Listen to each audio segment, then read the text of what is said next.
nous avons été incapables d'être à la hauteur de l'histoire et les plus grands ont été moins capables que tous d'être à la hauteur de cette histoire. Aujourd'hui, qu'est-ce que nous constatons? Un recul, justement, des philosophies, des idées portées par les philosophies de Lumière. Un recul des idées libérales en Occident. Une montée de la xénophobie et des idées illibérales. Nous sommes en train d'assister au développement du terrorisme, à la naissance du nationalisme et à un risque, justement, de choc entre différentes formes de nationalisme. L'Afrique doit pouvoir percevoir les dangers de cette guerre et les menaces que fait peser cette guerre sur elle, sur son existence même tout simplement. En tout cas, nous sommes déjà dans les difficultés induites par cette guerre, c'est très clair. Et nous payerons un prix très cher parce que cette guerre va avoir des répercussions terribles même sur le continent le plus éloigné de l'Europe. Mais ce n'est pas ça la question aujourd'hui. La question est de savoir comment faire en sorte que nous en sortions définitivement de cette situation. Nous sommes en train de frôler la catastrophe.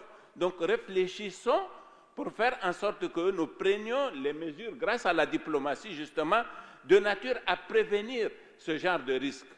Et donc, il faut nous débarrasser de nos ailleurs. Moi, j'ai la faiblesse de penser qu'il n'y a pas que la Russie qui a tort. Quand on regarde historiquement, je l'ai dit tout à l'heure, soyons lucides et réfléchissons bien. Nous devons renoncer à un certain nombre de choses. Nous avons besoin de sortir. Et pour que nous nous en sortions, il faut que nous soyons lucides. Il faut que nous soyons lucides pour savoir qu'est-ce qui a pu provoquer cette dégradation. Pourquoi la situation a évolué si mal, justement, dans un sens si mauvais? C'est ça la question. Nous avons d'autres dangers encore aujourd'hui. C'est un monde qui se crispe du fait des nationalismes, des différentes formes de nationalisme.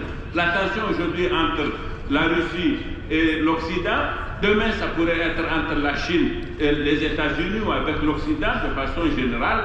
Peut-être que nous avons gaspillé des chances qui avaient pu découler de ce qui s'est passé dans le tournant des années 90, lorsque justement on avait pensé que nous nous inscrivions dans une autre histoire qui mettait fin au grand récit.